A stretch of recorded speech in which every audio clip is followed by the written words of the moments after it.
What's going on, everyone? Jeremy here from the Quartering, and it's rare. It seems like it's been rare that Twitter's been viewed in a positive light, especially with everything going on with trust and safety. People losing faith in Elon Musk's ability to remain committed to free speech, and basically the general feeling that not much has changed. That the shadow bans, all this stuff still exists, hasn't been removed. Now, Elon would tell you it's because they don't know how yet, without breaking the whole Jenga tower. But I think people are getting a little bit like impatient with that, and I completely understand. But I'm still rooting for Elon Musk. I'm still rooting for Twitter to be a free speech, more available to free speech. We've seen certain, platforms like YouTube, for example, take down the drug company videos, right? That they went super viral, 20, 30, 40 million views or whatever on Twitter. Well, YouTube took it down. And I'm sure Facebook probably did. I don't know if they did or didn't, I guess, but I mean, it's safe to assume. So Twitter is still the closest thing in big tech to free speech. And he made a big announcement today, actually several of them. First of all, Elon Musk will now share Twitter ad revenue with creators. Now, he's saying it's only for creators who are paying for Twitter Blue, which I guess I get, but it's weird because, I mean, this is like the first step to monetizing for creators, which would be great. Obviously, we saw YouTube just, roll out their the Shorts pay, which is hilariously small, but it's still a thing, and it's easier to get a lot bigger views on Shorts. Like most of my most popular videos last month were like the top 10, 7 of them were Shorts. So you stack up a lot of views there, so it kind of offsets. But, I think this is a huge bonus. And I think it's beneficial not just for content creators. It says currently subscribing to Blue will cost you $8 a month if acquired directly via its site, or $11 a month from Apple's App Store or Google Play. The cheapest version is annual subscription directly from Twitter for $84. It's unclear how many viral tweets it would take to pay that off, but it could be difficult given Twitter's rocky relationship with advertisers right now.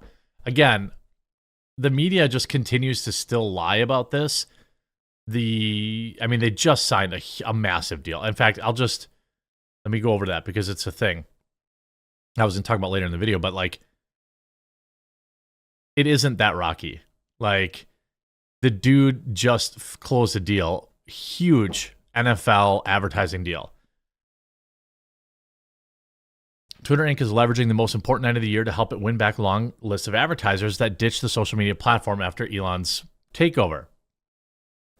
The San Francisco-based company has been ramping up its Super Bowl pitch to advertisers, offering last-minute deals on one of its most high-profile big-game ad packages. According to an email viewed by the Wall Street Journal, it's also telling advertisers that the number of conversations on its platform about the Super Bowl and National Football League is up significantly from a year earlier, according to other emails sent to advertisers and ad agencies.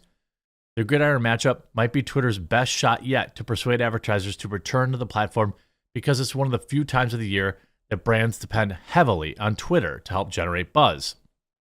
Several brands are thinking about returning to the platform thanks in part to the Super Bowl cheaper ad rates and the release of a new tool that actually allows advertisers to create a list of up to 1,000 keywords to avoid having their ads appear above or below tweets containing those words. Extremely powerful tool. I would target ads that include the word, for example, coffee, or, looking for a new coffee, order coffee, online coffee, this kind of stuff. But expanding the negative keyword list is extremely powerful. And I think it helps brands like, okay, think of 1,000 words that you don't want your ads. You could think of like 20, maybe, the kind of the curse words, and then you could pick like 980 other topics and you can also, I'm sure, exclude actual Twitter handles and stuff like that. Twitter recently began offering a 3-day Super Bowl weekend ad package for $250,000. The deal the company called a fire sale, according to one of the emails viewed by the Journal. The email, which was pushing a newly added Super Bowl ad package that allows advertisers to run video ads ahead of NFL highlight clips, offered to match up to $250,000 in free ad space. Man, coffee brand? I don't think it would work. I don't think I could sell enough coffee to make that worth it. But, it's essentially a 50% off, right? So many advertisers, including Pfizer, United Airlines, General Motors, paused Twitter ad spending after Musk took over in October. Some advertisers had concerns about his approach to advertising, blah, blah, blah, blah, blah. More than 70 of Twitter's top 100 spenders from before Mr. Musk's takeover weren't spending on the platform in the week ending January 29th. Again, that's big money. But you can only ignore the massive market that Twitter represents for so long. And the fact that they have, they score these deals. You see, Twitter scores huge Super Bowl deals with major advertisers committing to spend millions.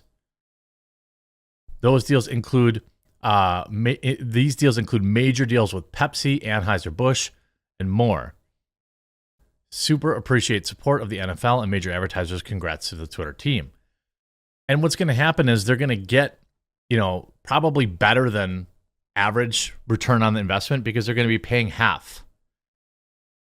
They're going to have half as much to deal with.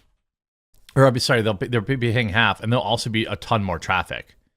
So I think a lot of people will definitely come back to the platform. And even if they have to maintain these discounted rates, I mean, it's better.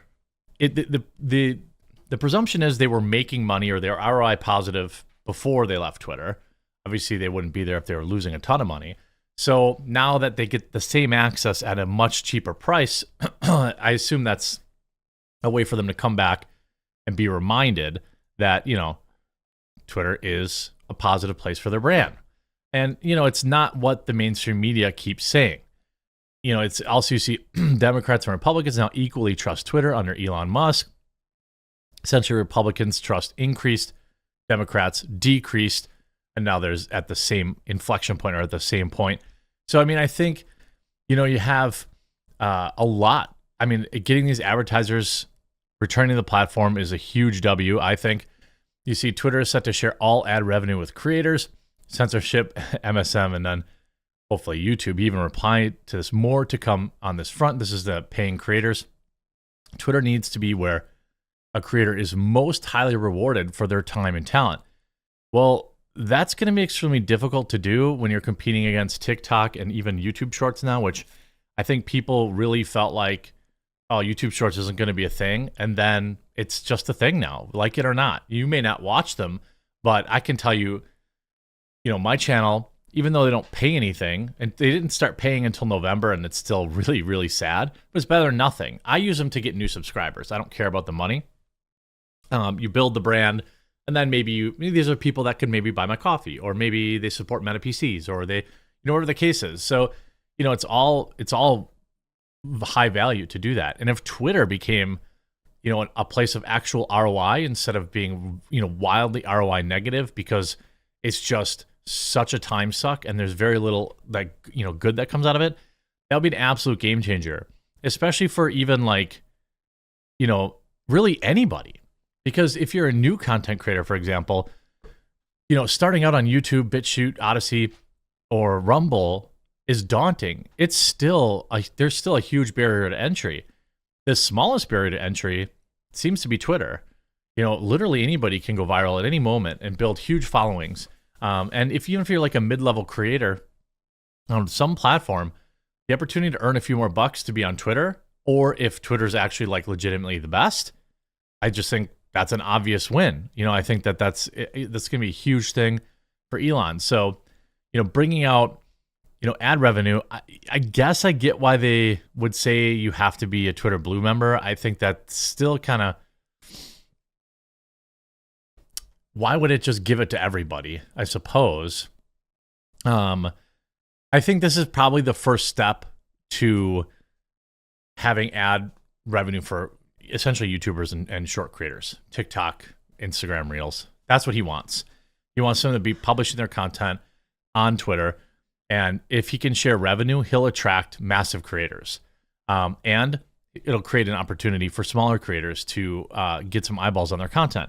All the time I see random videos that are just stolen from TikTok going super viral on Twitter.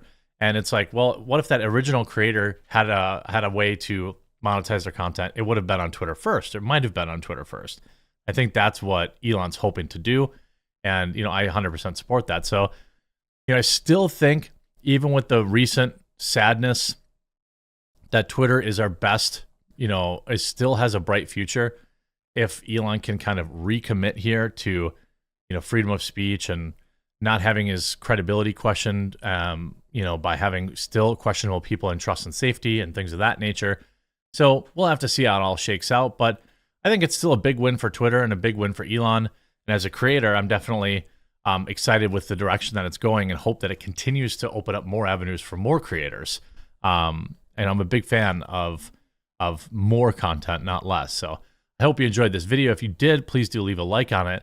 And if you haven't yet, please do subscribe using the button below, and we'll talk to you again real soon.